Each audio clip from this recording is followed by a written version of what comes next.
Before this episode begins, I am saddened to inform you that we have had audio difficulties in this episode, and I know exactly what happened. I figured it out during the episode, but that means that about the last 10-15 minutes sound absolutely perfect. They sound great. Everything before that is the camera audio. I got it as clean as I can get it to sound, and I had a great time with Eliza Bent, a wonderful guest here on this episode, so I couldn't bear to throw it all away. It was a great experience, and we can all learn something from it. There's little nuggets of knowledge I got from this conversation that I still think about. I hope that you watch this and you find those little nuggets of knowledge and you hold on to them too. That's why we do this show. Sorry about the audio issue. If you never want that to happen again, it won't happen. I know exactly what it was. I'm smart now. My brain got bigger. Another wrinkle was put inside of my brain, and now I know what happened. So it'll never happen again. I pinky promise, okay? I swear. I'm sorry. I'm so sorry. I feel badly, okay? Don't yell at me. But really, you wanna make sure something like this never happens again. The way you can help us out is the Patreon, okay? Enough money rolling into this thing. We can have a whole team behind this show, a whole bunch of people, a whole bunch of minds making this happen, and then I'll never make a mistake again. All right, but again, the last 10-15 minutes of this episode sound crispy clean, absolutely perfect, just like the podcast is supposed to sound. Everything else is the camera audio. It's a great episode. Hope you like it. Eliza Bent, let's watch. 3, 2, 1. Hello and welcome to episode 130 of Ruse Radio. We are back at it again with a very special guest. Special guest, please introduce yourself. Hi, Ruse. My name's Eliza. Eliza, you are a comedian. Something like that. Something like that, yeah. How do you wind up in comedy? How does that happen? Gosh, how long of the story? I mean, I just showed up on a Tuesday night. Is that all it is? I was looking to stay out of trouble. Yeah, I mean, I've always Simply it worked out. It worked out well. I've been interested in comedy for a long time, and my background is in experimental theater making. And I moved here from New York in January 2020. So, my whole theater world and community changed. And I started to look into more like stand-up opportunities. Interesting. So as experimental theater, that all kind of just disappears, and so then you kind of have to find another place to put that almost. Well, I moved cities, yeah. So like when you have a community of people that you've known for 15 years, and then you're not living in the same city with those people, it becomes really hard to make theater with those people. So I decided to just do something that I could be in charge of, and that was stand-up. When you say move cities, because we were talking before this, you said you went from Boston to New York, so that's what you're saying when you went from Boston to New York? No, I moved New here York to Chicago. To Chicago from New York in 2020. Oh, okay, I see. And so, and that was a spontaneous decision. That decision, how does that happen? It was spontaneous in so much that I got a spontaneous job offer. And so you're like, bye friends, I'm gonna go make money. Yeah, it was, I needed a job really badly. Yeah. So it wasn't associated with experimental theater though, it was something else? The job? Yeah. I teach at Northwestern. Oh, it's teaching. Oh, very cool. You've been doing it ever since then. I've been teaching at Northwestern since 2020. Very cool. Yeah, so it's been 5 years, yeah. 5 years? Yeah. Doesn't feel like 2020 was 5 years ago. I know, right? That's crazy. It's super nuts. And I imagine now that you've been doing that for so long, you probably have I'm sure you have so many deep-rooted relationships here now that you've built over those 5 years. You're like a fish out of water when you move anywhere. Sure, yeah. Exactly. You kind of have to, if you have a job that's a good job to have, because then you're going to naturally meet people. It's going to happen naturally. Like some jobs, it doesn't come so easy. Like a school job, I feel like you're just naturally you're going to meet people like students that'll end up sticking around in your life somehow, or just all kinds of things. You have so many people coming through, and they're there for a reason. Everybody's there for a reason. Yep. So, it's different than if you go work at 7-Eleven when you move to Chicago. It's going to be a lot harder to make connections with people. I don't know. I mean, I've never worked at a 7-Eleven. But I imagine that's a pretty different day-to-day than teaching at Northwestern University. Well, I mean, would I really say that I really say that because when I moved here... I'm giving you a hard time. No, you're good.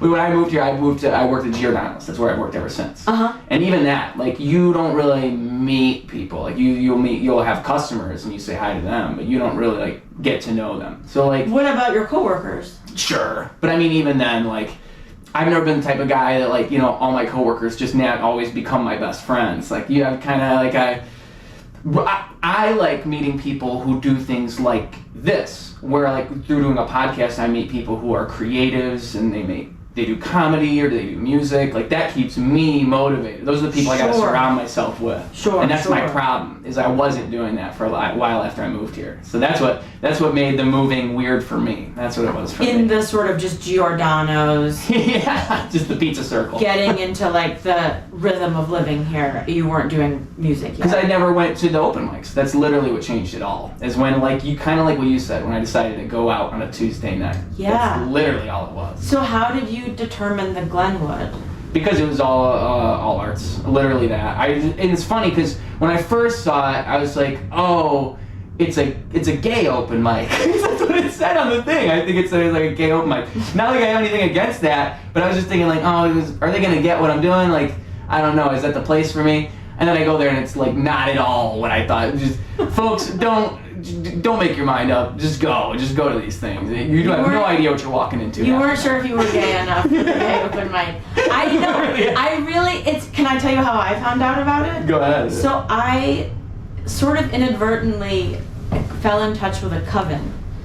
Ooh. And the coven like witches? is, well, I would say that these are pretty casual witches as far as witches go. But they do happen to be women who are in like the 55 plus realm of age. Cool. And we had never all like met together. Like these were all sort of like coworker / like people in another department that it was like, oh, like it makes sense for us to all hang out. We've never all hung out.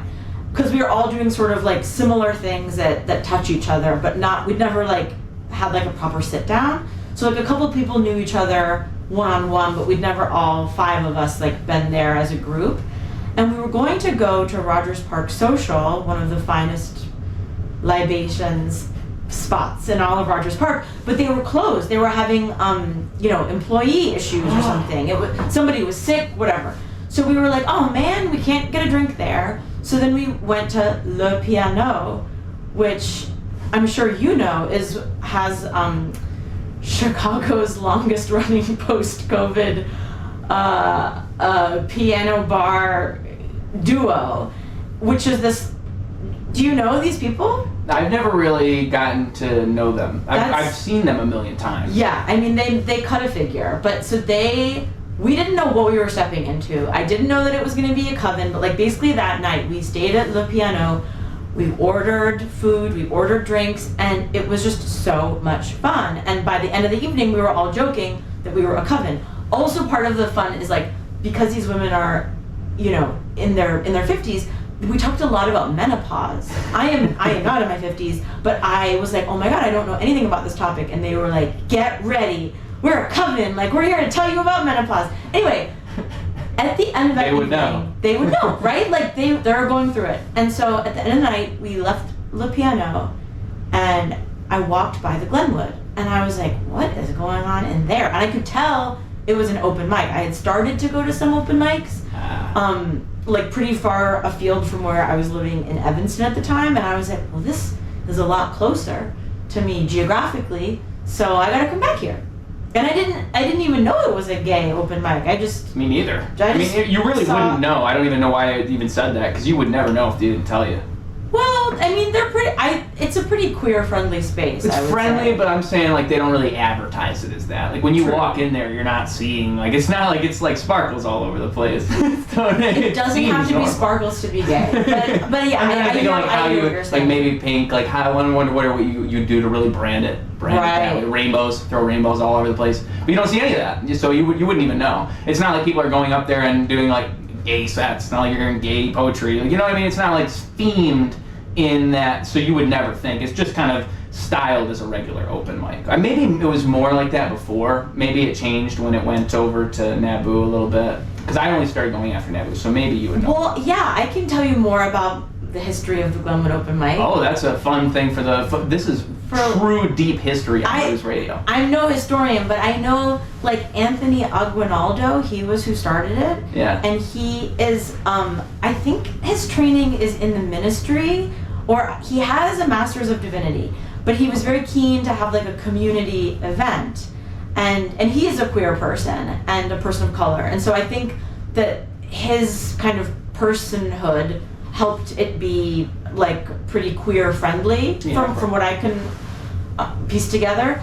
And I remember the very first time that I went, he was like, I'm stepping down soon and it's gonna go to that guy. And so after Anthony left, it was like, he had started it, he'd run it for a year, it's a ton of work. He gave it to this guy Lane, who is a white man who, as in Lane's words, jokes that he looks like an insurrectionist, which is maybe less of a funny joke now that we are in our current political moment. But Lane, Lane carried the torch, and something that I find really fascinating is just the culture of these mics can just like shift and people come and go, and like when Lane's reign ended, Naboo took over, and I feel like Naboo was very insistent on her love of like Barbie, and sort of the Barbie verse feels again sort of like more overtly queer. You could say so. Signaling, but I didn't even think about the Barbie that way. That's a good point. Yeah. Oh yeah. You could definitely think about it that way. That's actually probably what I saw. I probably saw that, and then it said it was a game like I'm like, oh yeah, it was Barbie. That's probably exactly what I was putting those two pieces together, because I remember now it's clicking in my brain. I remember the first time I opened it up on the phone.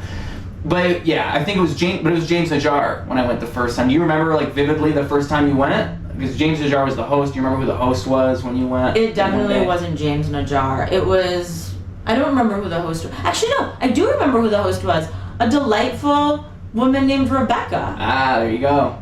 You haven't seen Rebecca since? You see her around? No, I've seen her a couple times since, but not nearly. It's just funny. It's like you go to these things and you're like, oh, I guess this is the thing. But then it shifts so much week to week, like depending on who's there, or, Rebecca Silver, I believe is her last name. But she, I haven't seen her in a while. I think she does more like writing comedy.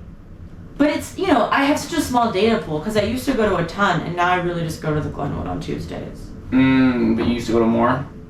Well, I was pretty I was just in a different chapter of my life. Yeah. When your life is going well, you don't need to go to as many open mics. Well, it just depends. It depends where you're aiming, like what your goals are. Yeah, because if you're the type of person who's fine with just like having one set a week and we're just having fun, that's a whole different mindset than like the comedian who has to go to 3 mics a night, and they're trying to do like, I swear, I was at Power Hour like a week or two ago, and there was some guy who announced, because as we filmed this, we're in like late January, so I want to say that he said, I can't remember what the number was, I think it was 1,000 mics a year. I think he said, I want to do 1,000 mics this year, and so far this is number like 100, it wasn't in the hundreds, there's no way. I think it was like 70 something. But he did 70 mics so far out of his 1,000, and it's late January. Mm-hmm. But it's like, that's how those guys are. It's how a lot of people are. When I'm doing this podcast is what I've learned. A lot of comedians are like that. Yeah. I feel like it can go either way. Like, again, it depends what your goals are. Like, if you're not trying to be legendary comedian, Dave Chappelle, Louis C.K., Sarah Silverman, any comedian, a comedian like known that you have your specials, you're out there, whoever it is. It's like, if you're not trying to do that, you don't have to go to open mics. You don't even have to go to them at all. You don't have to do any of that. You don't have to go to them at all. You really don't. But if that's what your goal is, you can. Like, nobody's stopping you. That's why they're there. Not to be like so annoying, but I mean, no one's goal should be to be any of those people. You don't think so? No, because those people already exist. But the thing is, like, becoming the best version of... Sorry. I agree with you. I'm a teacher, so I should say I'm coming right off of having taught, so I feel like I'm in, like, a sort of instructor mode, But yeah, I'm not eager. I just feel like... Well, I mean, like, you could be the best version of yourself, though, through doing that. By going and chiseling yourself out and getting better. Like, that's usually the mindset. I mean, 1,000 open mics a year, that sounds like torture. Yeah, I know, that's crazy. I don't think anyone's, I don't know, like, not to, maybe that, I don't know this person, so it's not my place to It seems like a bit that much. person's yum, but like, I just feel like, what could you possibly have as a life if that's your life? And to me, so much of like, what's important about creating stuff is having a life to get inspired from. Yeah, I mean that's what all creation is, and like with comedy again, you know, I always think about that when it comes to like comedians who they'll get popular and then their material changes, and they used to talk about their everyday regular life we can all relate to, and then it becomes their rich person life that's completely different than ours because now they're successful. Totally. You can't even avoid it really. But it just shows how much we really do pull from our experience in our life. And usually your best material, my best songs are that. They're like pulling from my life in a way that is uniquely my life. Do you have any songs that were inspired from Giordano's? That's a good question. No, not particularly. I have songs that I wrote at Giordano's. Like I have songs that I, like, or at least, because one thing I'll do is if it's slow enough, like if I can do it, I'll try to write things. And if I get in like the flow of it, like if I come up with a good line to start, usually that's all it takes, is like you need to get a good premise. One thing I've been doing lately is I'll come up with a list of words, and so it'll be like, I did one about chess, and I just put a bunch of words surrounding chess, and then you connect all the words in a rap. Or there's one about pop, where I can include a bunch of names of pops, and so I would list out all these names of pops on my server paper. Like soda? Yeah. And so I list out all the names of pops, and then it's about just like finding a way to make it all work. And the thing is, you don't want to do it like corny. You have to do it right. So you have to make it even seem like you're not, like, this is what it is. Watch out for the pop, they shook and I'm taking lids off, spraying on the game, beginning, this is a kickoff. Call it like I see it, a dial in and a squirt, a dog that only barks, a mean mugger that murks, woof woof, that's rough. Rude son of a son bitch, call it solar power, my God rays, I'm sun-kissed, caffeinate like surge, I lift you with only one sip, potent when I splurge, it's 2 days and 1 zip. 14, 2 liter, I'm busy, a bottle of full throttle, I'm true theater, I'm fizzy, peeking at the tip, you feel me? I do like Mountain Dew, watch out for the pop, a fan of flavor, the sound of truth. Diodine is something like Motorola, my sizzle, the sound of soda is something like Coca-Cola, a killer, I kill a quarter, a million, a million more. I'll spill till it spilleth over and still you can feel me pour, it's rules.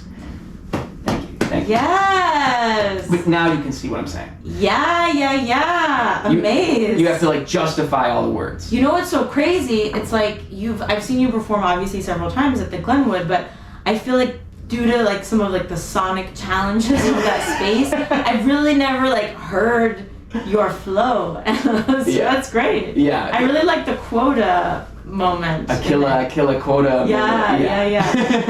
Did you ever know, or like I just listened to some podcast about, I think it's called You're Wrong About, but it was all about the cola wars, like the war between Pepsi and Coke. Yeah. Did you know that they had like a huge feud? I had heard about that years ago, but I don't know like the history of it. It's a crazy history. That's interesting. Yeah. Well, of course they did, because it was probably like right around, I'm gonna guess like when it got popularized, probably the 40s, 50s, like right around there, and they're probably like, they're so similar to one another, to where like they have to war with each other. I think that's kind of where you get a lot of the Pepsi stuff from, right? Is probably them trying to top Coca-Cola, like Pepsi Max and other Pepsi products. I think it's all out of competition. That's the only competition you really have is Pepsi and Cola. There's not another big soda brand, I think.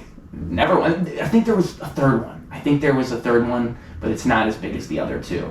It's like Pepsi and Coke make most of everything, and there's one more. And obviously you got the local ones, like Fanta from Michigan. Or not, is it Fanta? I'm sorry, I mean Faygo. Everybody in Michigan knows about the Faygos. Faygo? Yeah. Like my Michigan people hear me right now. They know what I'm saying. I've never heard of that. Faygo, Faygo, and it's like it's just a cheap brand of pop. The 2 liters are like $1.50, $2. Maybe inflation. Maybe they're more now. I don't know. But that's how much they were then. They're really cheap. So I don't even know. I don't know how much they cost now. What flavors of Faygo are? I've never heard of this. Orange, Moon Mist. Moon Mist is a popular one. That's like Mountain Dew. Huh. Rock and Rye. That's like root beer. Do you miss Michigan? I miss aspects, but I think, what you said earlier, it's like what you said about you think things are one way, but they're always different. I think life is kind of messy in that way. And you don't, even if you miss the place you were before, you can never even really know what the right choice is. Or you never really know what anything truly is. Everything is a ruse, folks. And so when you go to a new place and everything's different, I mean, that's just naturally, you're going to find things that are different in good ways. You're going to find things that you liked more from where you were before. But it's all bittersweet, I miss Michigan more now than I did when I first moved here. There are things I think back and I'm like, oh, that was nice. Yeah. I feel like what you're describing is a Portuguese idea of saudade. Do you know this? Or No. saudade? I'm not quite sure how to say it. She's in instructor mode, folks. I'm in instructor mode. No, but it's like this idea of longing for a place that no longer exists. So having nostalgia for a thing that you really can't get back. Like what you're describing about probably your town has changed significantly since when you lived there. Yeah. Much in the way that like the New York that I spent 15 years in has changed pretty. And even if you went to the exact same place you were before, it wouldn't be exactly the same. Because you are also different. Because you're also different, yeah. Yes, that's a great point. Everything's different. And that's why those open mics are different every time you go. Because it's the different people with a different energy. Yeah. And the same room and the same idea, same concept. Right. But different people just bring different things. Even, one day Nabu will be one person, next week she's somebody else. Were you there when there was the child at the open mic? Oh, Ethan brought his son. Yeah. No, I missed it. It was amazing. It was just a few weeks ago. Yeah, it was like 2 weeks ago, but it was so exciting to see like a little kid. Yep. And then there was also a heckler, which we had never had, like a proper heckler had to be booted out. So Hell yeah. it was an eventful night. Wasn't that like 0 degree weather It was too? so cold. Yeah, it was really, really cold. Throw the heckler out in the snow. I'm so curious about Dad's own cookbook. What is that? It's a cookbook that's made simple for us men. I think I actually got it at my dad's house. I was at my dad's house and I saw it there. And So Cool. I picked it up. Does your dad cook a lot? Well, my dad, he did cook. Yeah, he did cook actually a decent amount. Now that I think about it, he would cook a decent amount because he cooked more than my mom. I could say that for sure. That's a certain thing. But I don't show this clip to my mom because she doesn't want to hear that. My dad would make like simple things though. Stuff you'd probably find in that book. In Dad's own cookbook. Yeah, like spaghetti. For those watching that don't understand, there's books surrounding us here. She's looking around at all these books and reading names. Yeah. I do like collecting my books. Dad's own cookbook is a fun little addition to the group. It's probably got like how to make some great meatloaf in there. All kinds of things. And it made me think like, because collecting books, it makes me think like, you can find all those recipes online, but it's still probably better to have the book. It's still probably better, because then at least you can open a cookbook and find a recipe. It's different than like Googling it. Feels better to have the book. That's how I feel about it. So, yeah. Yeah. But with the, do you remember like what you did when you first went to that first open mic at the Glenwood? You remember the host? Do you remember what you did? Like what your material was when you went on stage? It's probably in a show that I have. Yeah? Yeah. You mean like, what do you mean in a show? I have a show called Penguin in Your Ear, and it's like an hour-long special, I guess you could call it. Yeah, it's something between stand-up and like a theatrical like solo piece. But yeah, it might have been about I know that I was working, part of the first chapter of doing open mics was very motivated because I had a deadline to do a show at a theater in New York. And so I would go to like 3 or 4 open mics like a week. And because I was so new to it and because I had this like looming deadline, I was very much trying to gather material that could be in a show. I see. And so then I made that show and I've toured that show and yeah. So it was like, were you refining the material every time you went, or were you just filming it? Like, how does that work? What was your mentality for how? when I say that, what I mean Yeah. is like when you're going on stage, how does this get used in the end? Like how does it conceptually work? Well, I didn't know at the time because I had never done stand-up prior to... I had never done like any sort of real stand-up before that period of my life. So I was going to be like, is this funny? Does this work? Oh, that's kind of funny. Maybe I could like grow that a little bit more. Yeah. Yeah. I mean, yeah. And so you would film it every time? No, I never film it. I always just record it, voice memo. Oh. And then I would play it back and listen for the laugh. I see. And then that all goes into the final product. Well, it was like a very inefficient way to work, but because this was like a new sort of medium for me, it felt important to sort of like track like what I was creating. Mhm. So I would like, you know, write down the ideas, then I would like practice it to myself orally, like spoken. And so like that would be like one edit change. And then I would do it at the open mic, and that would be a third edit change. And then I would play the audio recording back, type it out like a little freak, and I would underline and bold like where the laugh was so that I could have less verbiage and get to the laugh faster. But this was like, this is not efficient at all. And like several friends were like, oh, like you should try, you know, there's software that exists to like just record. There are softwares that exist to get the transcript so that you can automate that. You can like literally press a button. But that felt like cheating to me, and I feel like there's something about like the pain of listening to your bad set back and like physically typing it that then helped me remember how to get to the joke faster. Yeah. That it had to like go through my body.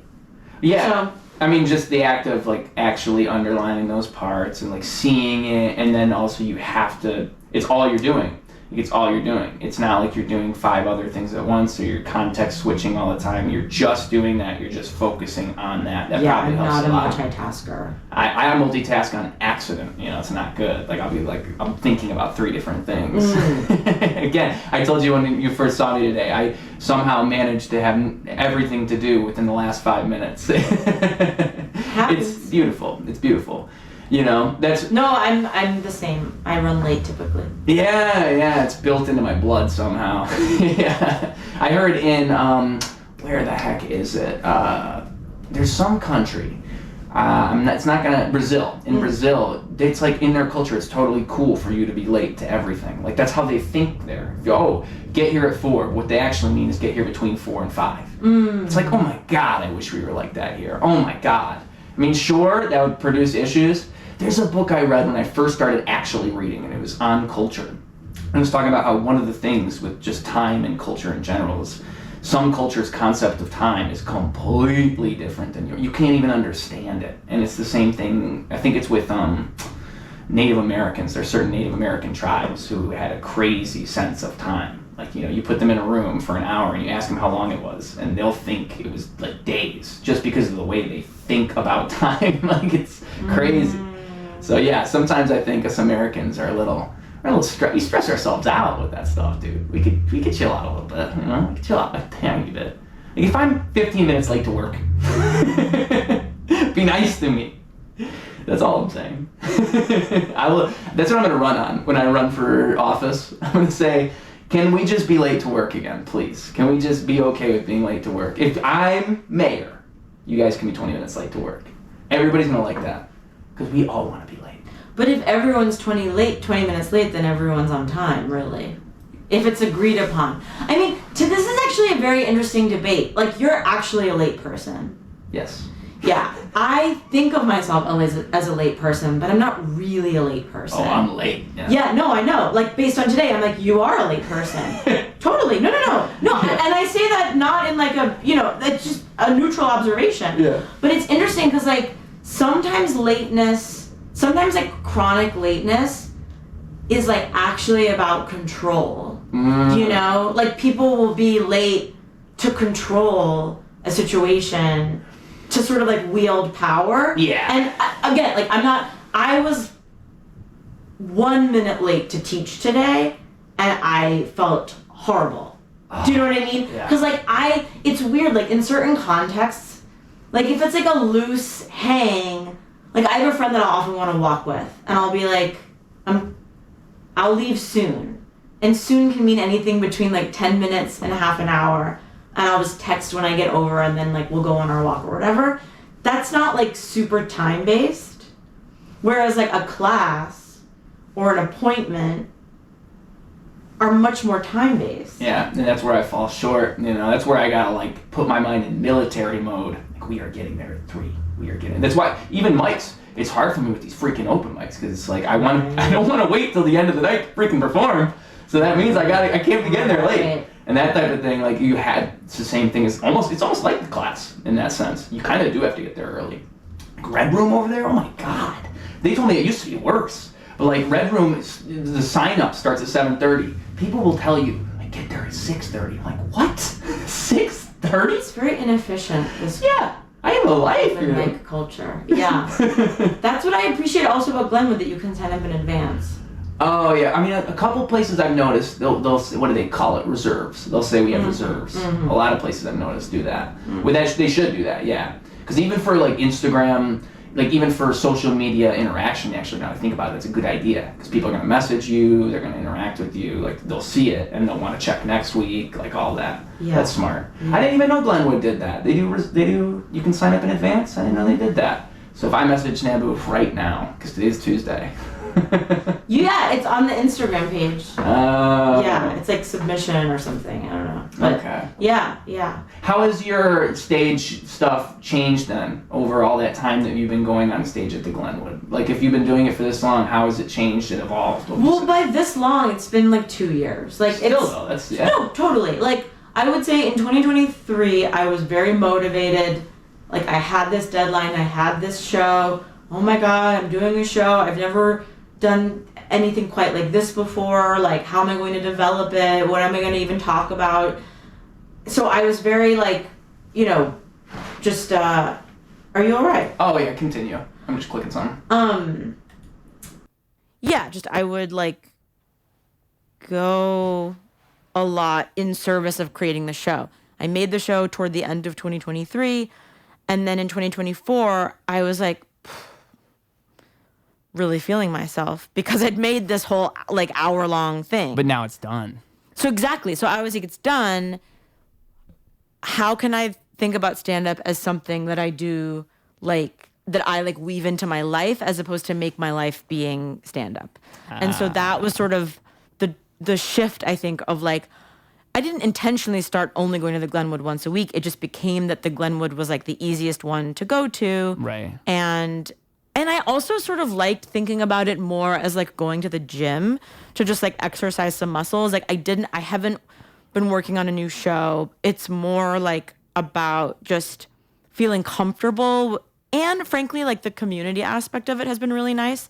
Every mic seems to kind of have some type of community. Yeah, and like there's something just, I think, I do feel like the Glenwood is actually a very radical space in the sense that you have such a wide swath of people there, both in terms of the performers and in terms of the people that are like at the bar, the people that are outside of the bar. Like you really don't know who you're going to like run into and talk to in that space. Yeah. If it's like a person who might be unhoused, a person who's dealing with addiction, a person who, has a full-time job, it's a lot of different kinds of people in a space. Someone, I think it was Janelle Moore, because I had her on the podcast and we were talking about Rogers Park.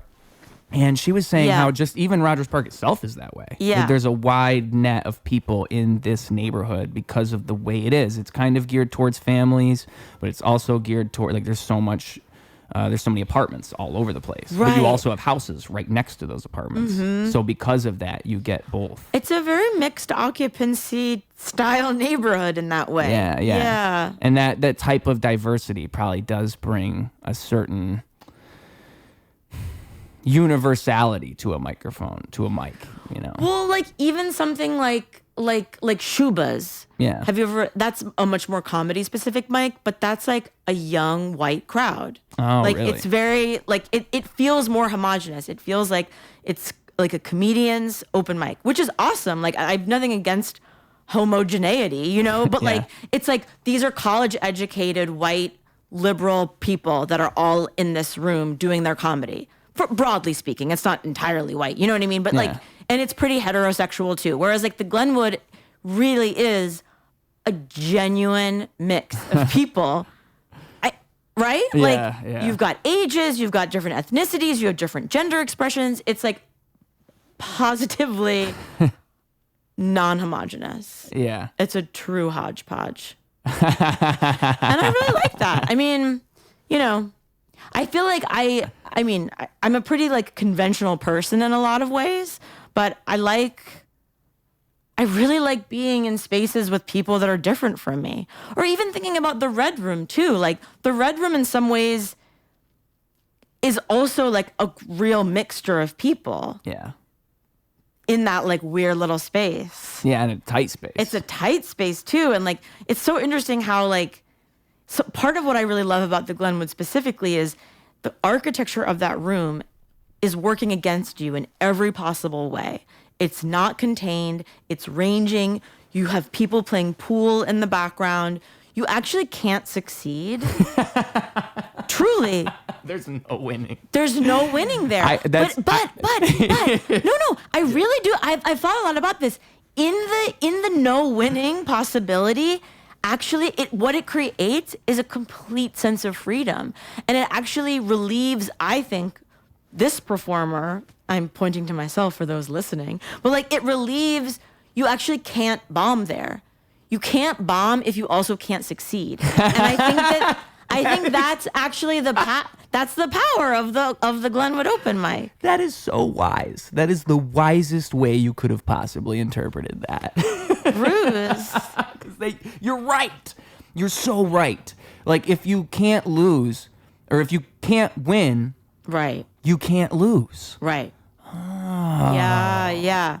I never thought about it like that. Yeah. I mean, like, and I should say too, like, I very much have like rested on my laurels, as it were, or like I've just in 2024 I was like, I'm just gonna relax and like have comedy be a part of my life as opposed to making comedy be the center of my life. And like now with it being 2025 and you know it's hard to shake ambitions, and although I don't want to be any of those three comedians that you mentioned at the start of our conversation, I do want to keep like working and making new things. So there is a part of me that's like, it is like, as much as I do adore the Glenwood and I really do adore it, there is, I have a strong sense of like, it's time to start going back to other open mics and perhaps working on a new show or developing material in a new and different way. Yeah. Cause I mean, the thing is like, because it's always different, I think that like if you're going to try to chisel out another new thing, I mean, you were doing that before, right? You were going to all those different ones and then it was done. And that's kind of what changes it all. I mean, I was going to the different ones, and part of what was also so thrilling, like I had never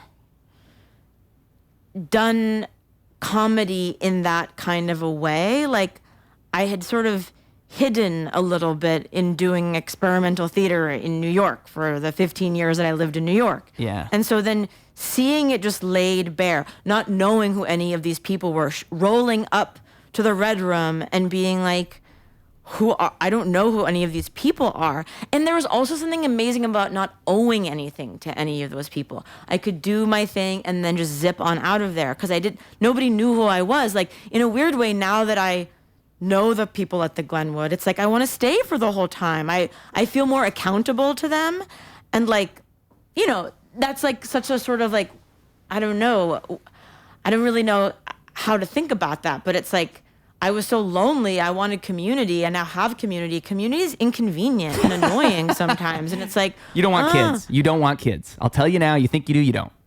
Okay. No, I mean the joke being that you think you want this community and these people, but then you have them, and it's so much responsibility. Well, I don't it's know a if having- feeling of. Yeah. I mean, obviously, family's different. I wouldn't call joke. family community, but like, no, I mean, that's a very provocative, I think, thread to go down. But Yeah. but yeah, like But just in general, like you Yeah. do feel some type of camaraderie to these people. Once you know them, you see them, Totally. and there's a humanity between you now. Totally. Whereas it's almost better when you don't have that, and you can just slide in and out. And I know exactly what you're saying. it makes me think of an expression in Italian. Era meglio quando era peggio. It was better when it was worse. And like, Wow. in one sense, like, yes, it was easier to sort of come and go and not owe anyone to anything. But I also didn't know anyone, and nobody knew me. And that is its own hardship, I think, in a sense. And I mean, that's like I have to imagine that's everybody who ever gets famous. That's always the story, is like, oh, you know what? I always thought I wanted to be famous, but actually my life was so much simpler back then. There was just so much less, so many less things hanging off of me, you know? It's not like that. And I think you have to think about, you know, people who do have that lofty goal of being the best comedian ever. It's like anybody who does that. I'm the best rapper ever. I'm going to be the best rapper ever. But I also have to think it's actually really nice that no one knows who I am right now. Like, relatively speaking. Like if I went outside in Chicago and I'm actually popular, I can't even go places. It's going to be a completely different life. And that's the bigger version of what you just described. Like it only expands from there. You know, the bigger and bigger and the more notoriety you receive. right. That's the story of life. Right. You actually think you want these things, but it was better when it was worse. Wow. It was better I've never when heard it that was one worse. either. I like that. My eye is getting itchy. Oh, we got itchy eyes I got on an itchy Rue's eye radio. on the mic. Perhaps we'll just have to do part 2 another time. Yeah, absolutely. We'd love to have you back on. Love to get Mrs. Bent back in the building. Okay. That's alliteration for the kids at home. All right, alliteration. A little bit of alliteration. A little lap of alliteration. I'm trying to think of more words with L words. It's actually kind of tough. A little loop of alliteration. A little loop of alliteration. Say that 5 times fast. A little loop of alliteration. A little loop of alliteration. A little loop of I think I already messed it up. But that's what we're doing here, folks. So we'll have you back on the show. I'd love to have you back on. Very fun chatting. Always fun. Yay. Always fun. And it's always nice to see you. I will probably see you later on tonight See you later tonight. the Glenwood, as we have promoted here on the show. I might as well get an advertisement. All right, let's get some advertising. Naboo, are you watching? But tell the people where they can find you, and also tell them, you know, send them off with a final message. All the kids at home, you give them a little bit of education. You know, now's your chance. Oh, what? So I always let the people at the very end. Yeah. I let them. You got to plug your social medias because they got to know where to find you. Sure. It's 2025. I mean, Yeah. come on, folks. We got to get with the kids, but also with the kids, you got to send them home with some advice. You got to give them some knowledge. I'm sure you got some wisdom there in your noggin. So the floor is yours. You have 60 to 120 seconds. Take it away.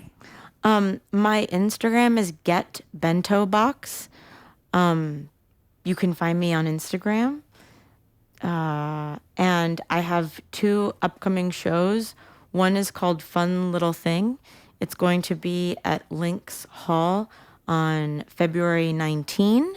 That's here in Chicago. And then I'll also be doing my hour-long special, Penguin in Your Ear, in Austin, Texas at the Crash Box. Woo! And that's on February 27. That's exciting. So, yeah. Yeah. So those are the things. And so the hour-long special, it's not taped and put out anywhere. You're only performing it right now?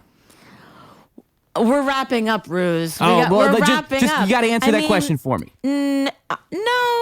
Like it's only the reason is I ask is It's it like protected. exclusive? Like when you see it live, There's are you a only seeing it password. there? Oh, there's a password. There's a password. So, folks, if you're watching and you Right. want to see her special, people can buy this password. Yes. All right. Yes. And there it is. So you Yes. can get way more of this lady out there on the internet. With that being said, we're wrapping up.